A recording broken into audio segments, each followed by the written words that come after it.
오늘은 성교적인 삶이라는 제목으로 하나님의 말씀을 같이 나누겠습니다.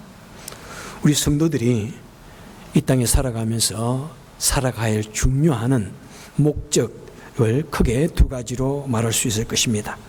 첫째는 위를 바라보는 삶입니다. 위에 계신 하나님, 하나님을 섬기며 하나님을 믿고 예수 그리스도를 따르는 삶입니다. 둘째는 옆을 향해 가는 삶입니다. 사람들에게 하나님을 알게 하고 예수 그리스도를 전하는 삶입니다. 사람들을 섬기고 사랑하고 영혼을 구원하는 삶입니다. 그래서 십자가가 하나는 위로 하나는 옆으로 되어 있는 이 모습을 볼 때마다 우리 성도가 이 땅에 살아가는 목적을 한번 상기할 수 있기를 바랍니다. 우리 성도가 이 땅에 살아가는 날 동안 우리가 먹고 마시고 공부하고 일하고 그리고 열심히 또 사회적인 명성을 얻기 위해서 노력하고 그리고 성공하는 이 궁극의 모든 목표는 바로 이 두 가지입니다. 하나는 하나님의 영광을 위해서 살고 또 우리가 이 땅에서 하나님을 위해서 복음 사역을 위해서 살아가는 것입니다. 오늘은 특별히 우리 성도의 삶 두 번째 목적인 사람들을 향해 가는 삶에 대해서 말씀드리기를 원합니다. 이 미국 본토와 이 알래스카에는 약 574 종류의 부족들이 원주민들이 살고 있습니다. 약 1천만 명이 됩니다. 우리 교회는 참 오래전부터 이 북미 원주민 선교에 대해서 깊은 경각심을 가지고 그 사역을 감당해 왔습니다. 제가 이 교회에 1년 전에 부임해 왔을 때 이미 몬타나 지역에 25년 이상 이미 다녀온 것 같았습니다. 제가 여러 가지 기록을 찾아보았지만 언제부터 분명히 시작했는지는 잘 찾기는 힘들었습니다. 제가 한번 참석해 보니까 상당히 먼 거리예요. 서부 그것도 저 멀리에 있으니까 자동차를 가면 하루 종일 가도 못 가는 그 지역이고 비행기를 가도 하루 종일 여러 번 비행기를 갈아타야 되는 그런 지역이라서 참 우리 성도님 많은 성도님들을 모시고 가기에는 참 힘들구나 하는 생각이 들었습니다. 그리고 미국 선교 단체가 그것을 주관하니까 사실 우리 한국 분들은 영어에 대해서 불편하지 않습니까? 그러니까 그곳에 가서 하는 사역이 너무나 제한되어 있었어요. 가서 부엌에서만 봉사할 수밖에 없는 그런 것이 좀 안타까움이 있었습니다. 그래서 저는 좀 가까운 지역에 우리가 북미 원주민 선교를 하면 어떨까 해가지고 그 위스콘신 지역에 있다는 소리 듣고 그 지역에 저 교회에다가 전화를 하고 원주민 리저브 센터에 전화도 하고 선교 단체도 전화를 하고 했는데 쉽지가 않았습니다. 그러던 중에 제가 태국에 단기 선교를 갔는데 그곳에서 그 지역 우리 위스콘신 지역에 선교하는 분을가 연결되어져 가지고 내가 다시 돌아와서 전화해 가지고 이제 가게 되었는데 팬데믹 때문에 몇 년 동안 가지 못하다가 이제 4년 전부터 우리 교회가 그 선교단체와 협력해가지고 지금 참석하고 있습니다. 이 위스콘신 지역에는 북미 원주민이 약 12부족이 있습니다. 그 중에 호청크라는 부족이 가장 크고요. 여러 부족이 흩어져 있는데 그 중에서도 특별히 호청크도 여러 부족들이 흩어져 있는데 작년에는 위텐버라는 곳에 갔고요. 올해 처음으로 이제 블랙 리버 폴이라는 지역에 가게 됩니다. 그 지역에는 약 12만 명의 원주민들이 살고 있습니다. 자, 우리 인디아나 주에는 몇 명의 원주민이 살고 있을까요? 몇 종류의 부족이 있을까요? 단 한 부족도 공식적으로는 없습니다. 인디아나라는 말이 인디언의 땅이라는 그런 말인데 아이러니하게도 이 주지사가 인디아나에는 아무런 북미 원주민들을 살게 하지 않았습니다. 다 내어보냈습니다. 그래서 공식적으로는 아무런 부족이 없고요. 또 공식적으로는 원주민이 없습니다. 자, 참 우리는 이 북미 원주민들에게 얼마나 큰 빚을 지고 있는지 모릅니다. 그 여러 가지 빚을 지고 있는 것은 제가 다녀와서 또한 여러분에게 말씀을 드리도록 하겠습니다. 자, 우리 성도가 이 땅에 살면서 사람들에게 복음을 전한다는 단어에는 두 가지가 있습니다. 첫째는 전도입니다. evangelism. 전도는 다른 사람에게 복음을 직접적으로 전하는 그 행위를 말합니다. 주로 같은 문화권에서 사용하는 말이죠. 그 다음에는 선교라는 미션이라는 말이 있습니다. 이것은 전도보다도 좀 더 포괄적인 그런 개념을 가지고 있습니다. 자, 전도를 포함해가지고요, 또 그곳에 가서 사회 참여하고 그들을 교육시키고 봉사하고 또 문화사역 등 여러 가지 총체적인 그런 복음을 전하는 모든 활동을 말합니다. 그리고 주로 다른 문화권에서 하는 사역을 일컬어서 선교라고 합니다. 우리 교회는요, 여름 방학 때는 아주 이 교육부에 대해서는 우리 VBS 여름 성경학교, Vocational Bible School 해가지고 또 하고요. 그 다음에 청소년 수련회, 이번에는 루츠 유스 캠프, 청소년 사역은 캠프 미니스트라 할 정도로 이 수련회가 매우 중요한데, 이번에도 또 우리 인디애나폴리스에 있는 그런 대학에 가게 됩니다. 그리고 우리 어른들에게는 이 원주민 선교, 또 하나는 제가 좀 이 근처 농장에 와서 일하는 남미 분들이 특별히 어떤 하베스트 시즌에는 수많은 사람들이 와서 농장에서 일을 합니다. 템포러리로. 그때 아이들은 버려져 있는데 제가 그걸 하기 위해서 매우 찾고 있는데 또 참 힘들었는데 아마 내년에는 한번 시도해 볼 수 있을 것 같아요. 자, 그래서 우리 여름 방학 동안에는 우리 주로 이렇게 선교에 집중하는 우리 교회가 될 수 있기를 바랍니다. 북미 원주민 선교, 또 남미 또 농장에 온 그분들 위해서 선교하는 것을 좀 연구해 보려고 합니다. 이 단기 선교는 짧은 기간 동안에 특정 지역에 파견되어서 봉사하고 복음을 전파하는 활동을 말합니다. 우리 개인적으로는 참가자들이 참 얼마나 이런 편안한 이 환경을 떠나가지고 집에서 방학 때 얼마나 편안하고 좋아요. 늦게 일어나도 되고 하루 종일 TV 봐도 되고 하루 종일 밥만 먹고 잠만 자도 되는데, 이 편안한 지역을 떠나서 그 불편한 지역에 가가지고 아침 새벽 일찍 일어나고 밤 늦게까지 뭔가를 해야 됩니다. 그 프로그램 따라서 해야 됩니다. 참 새로운 그런 것을 경험하게 되어집니다. 그래 그들에게 가서 봉사하고 복음을 전파하는 그런 활동을 통해서 얼마나 새로운 눈을 뜨게 됩니다. 정말 새로운 가치관을 보게 됩니다. 새로운 세계관을 가지게 됩니다. 여러 가지 다양한 사람들을 만나면서 인간의 다양성을, 또 문화의 다양성을 이해하게 됩니다. 그리고 우리 성도의 사명이 무언가, 그것을 공고히 하는 그런 시간입니다. 그리고 섬김과 봉사가 얼마나 좋은 일인지 기쁨을 얻게 되고, 또 자신이 누리고 있는 그 놀라운 것에 대한 감사가 얼마나 진해지는지. 제가 어린 아이들도 데리고 남미를 간 적도 있는데 아이들이 거기 갔다 오면 얼마나 어른스러워지는지 몰라요. 참 좋은 그런 유익한 점 참 많고요. 그 다음에 우리 교회적으로도요, 우리 단기 선교는 우리 교회의 선교에 대한 그런 관심과 선교적인 비전을 매우 강화시켜주는 그런 시간입니다. 단기 선교는 우리 교회 공동체가 이 세계를 향해서 하나님의 명령을 가슴에 품고 실천하며 기도하고 행동하는 그런 작은 모티브가, 계기가 되는 것입니다. 여러분, 이 단기 선교 참 중요합니다. 그죠? 정말 우리 교회가 더 풍성해지면은 저도 여러분 모시고 외국으로도 좀 가고 싶은데 참 거기에는 많은 좀 어려움이 따르더라고요.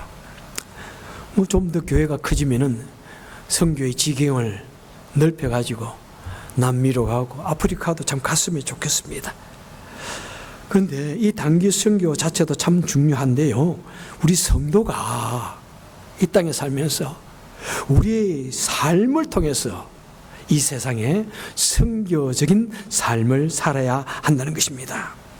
선교적인 삶, 미셔널 라이프, 미셔널 리빙이라고 하는 이 말은 남아프리카 공화국에 아주 유명한 신학교가 몇 개 있어요. 우리 한국 목사님들이 그곳에 가서 또 공부하기도 합니다.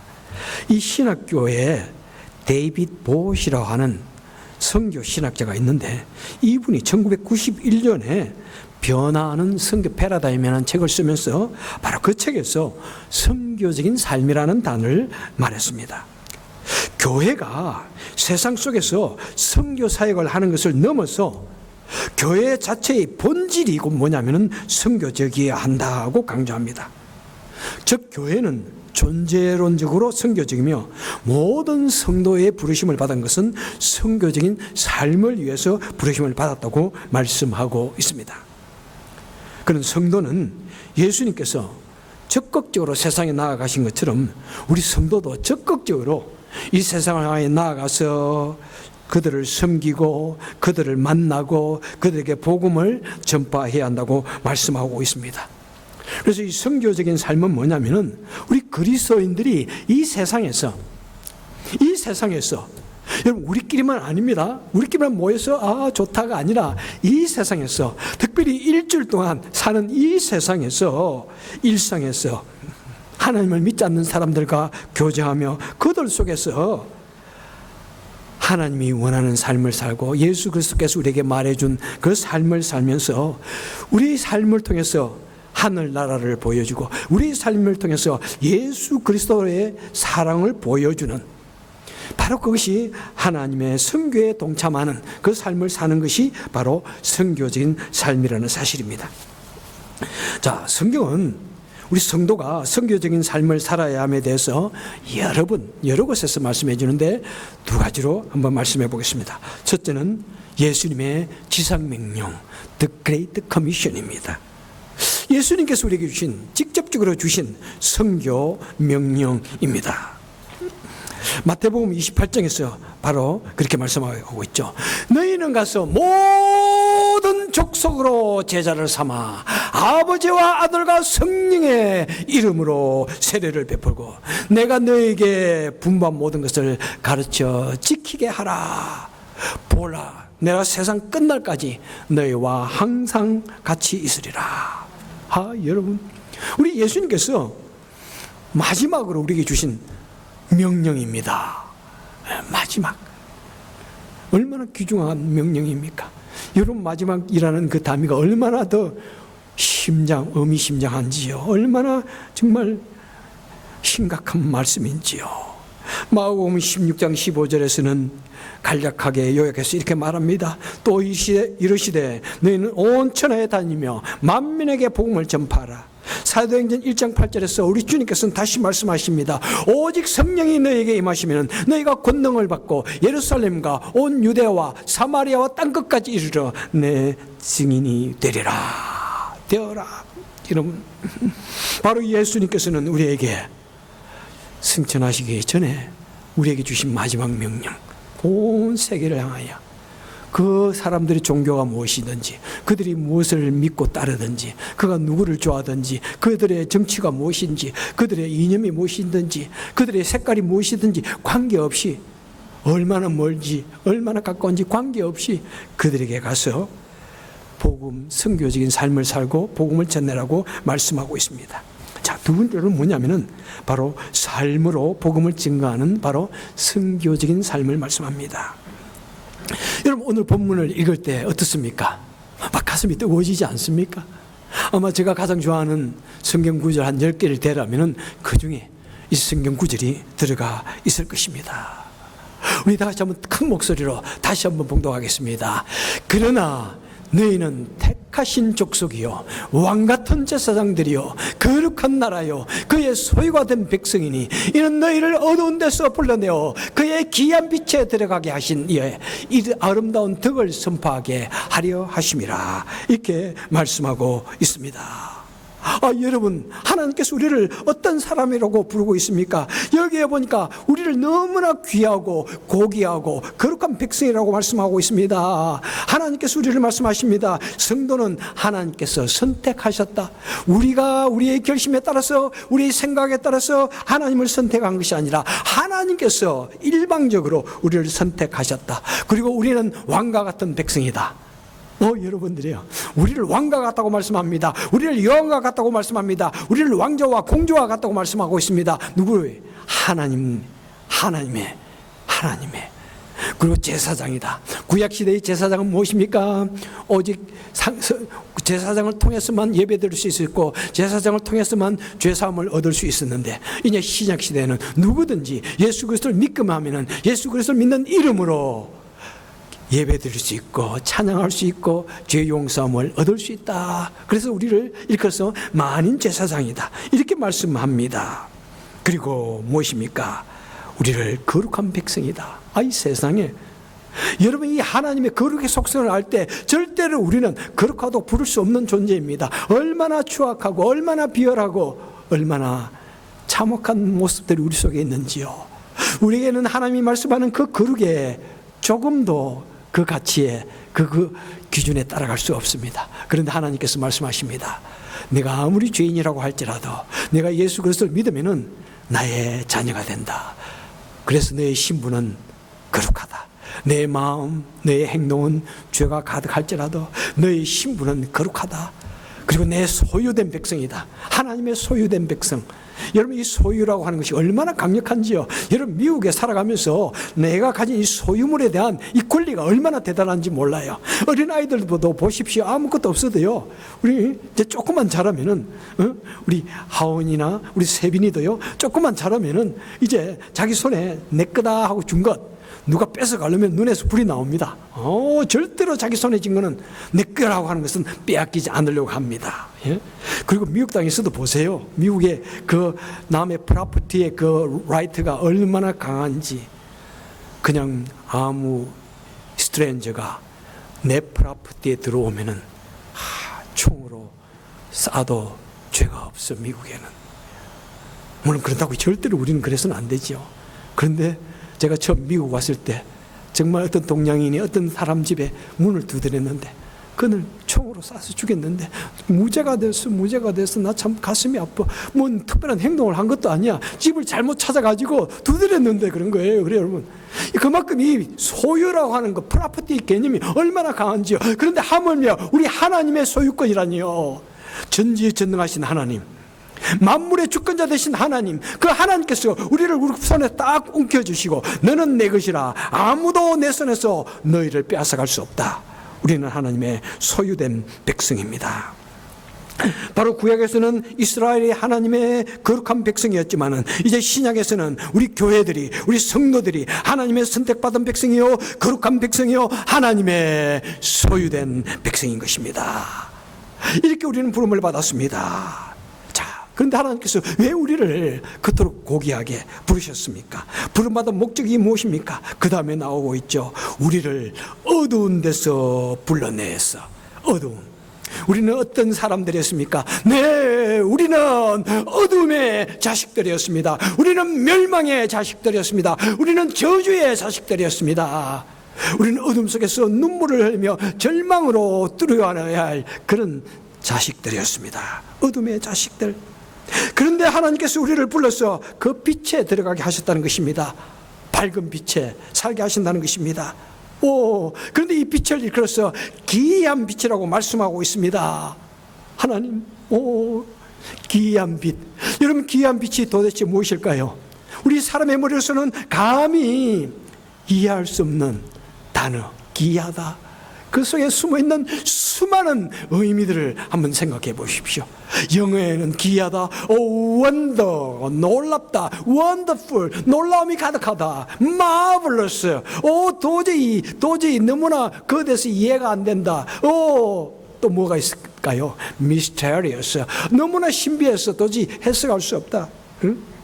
도저히 wonderful하고 marvelous하고 mysterious한 그 빛, 사람의 말로서는 표현할 수 없는 하나님의 은혜, 하나님의 계획, 하나님의 사랑.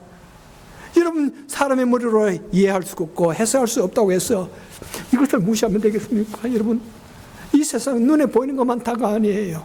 눈에 보이지 않는 그 미스테리어스한 하나님의 나라, 바로 우리 하나님의 세계, 하나님의 사랑은 무엇입니까? 우리 사람의 머리로서는 도저히 이해할 수 없고 말로 설명할 수 없고 인간 이성 그 너머의 신비한 세계 그 자체인 것입니다. 오, 사랑하는 성도 여러분들이요, 그 하나님의 무궁무진하심을 여러분, 우리는 이해할 수 있을까요? 그 기이하신 하나님의 빛을 우리는 조금이라도 경험하셨는지요?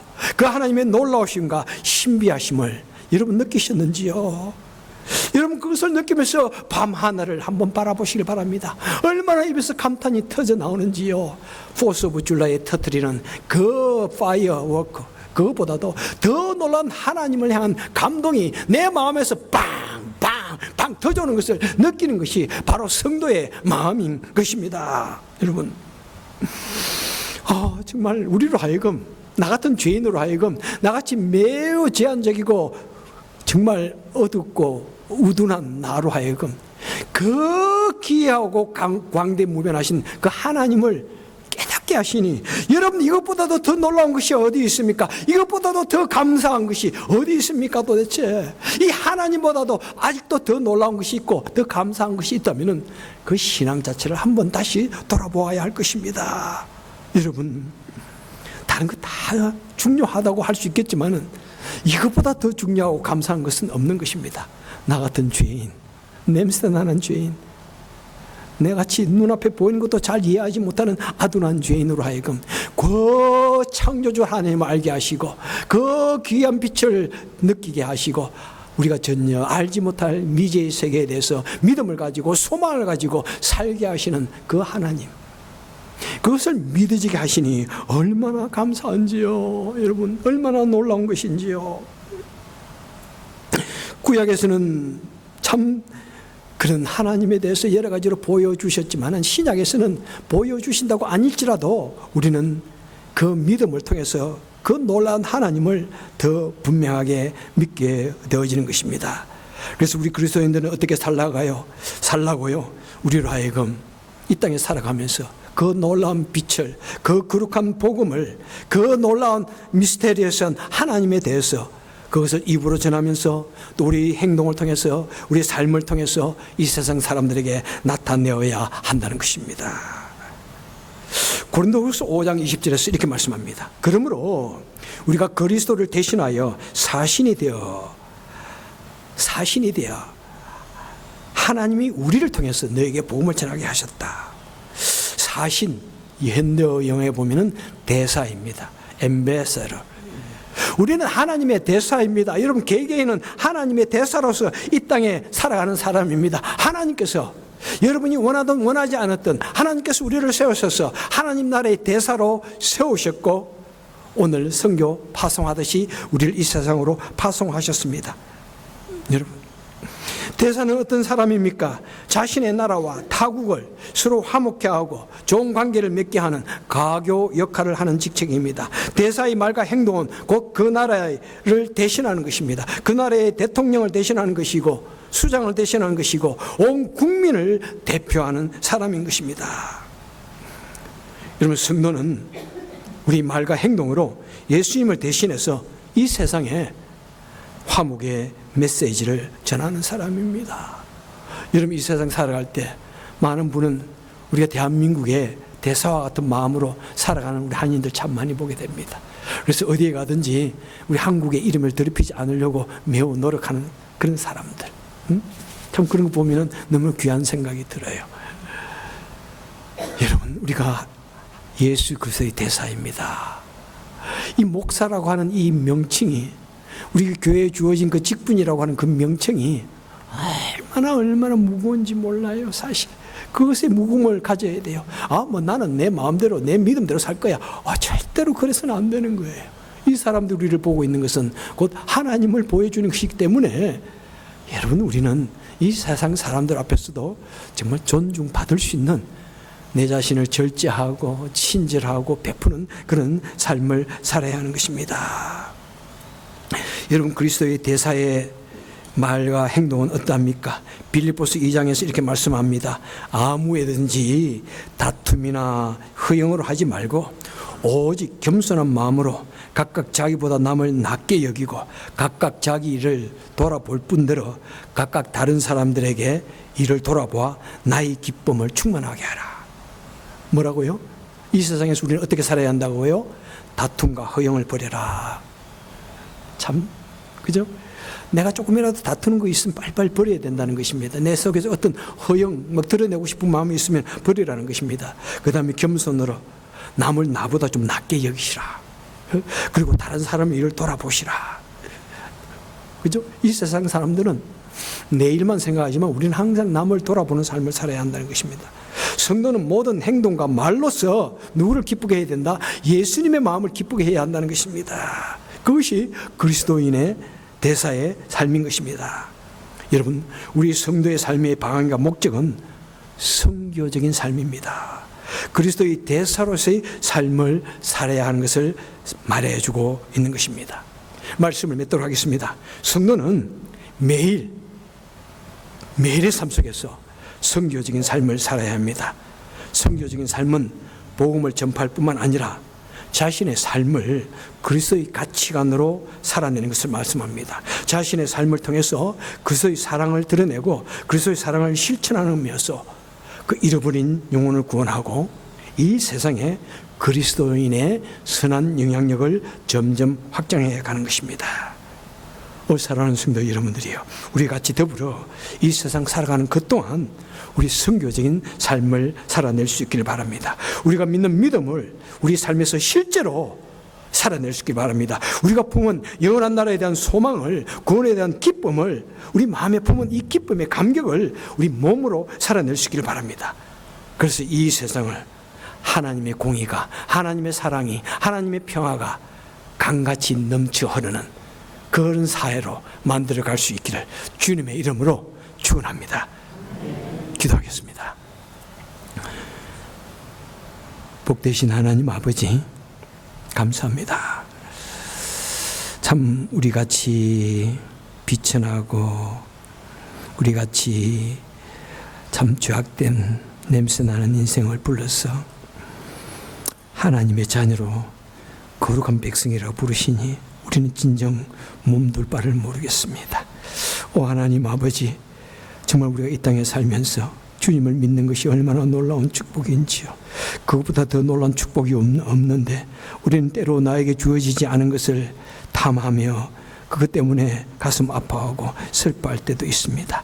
오 하나님 아버지, 정말 우리가 이 땅에 살면서 주님의 축복과 주님의 사랑과 주님의 그 신비로운 그 계획을 이 땅에 드러내는, 또 실천하는 그런 선교적인 삶을 살게 하여 주옵소서.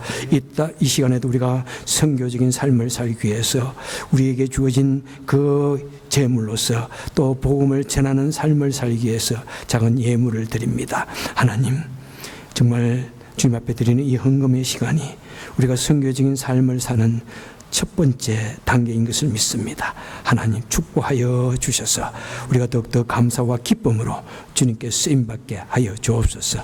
예수님 이름으로 간절히 기도합나이다. 아멘.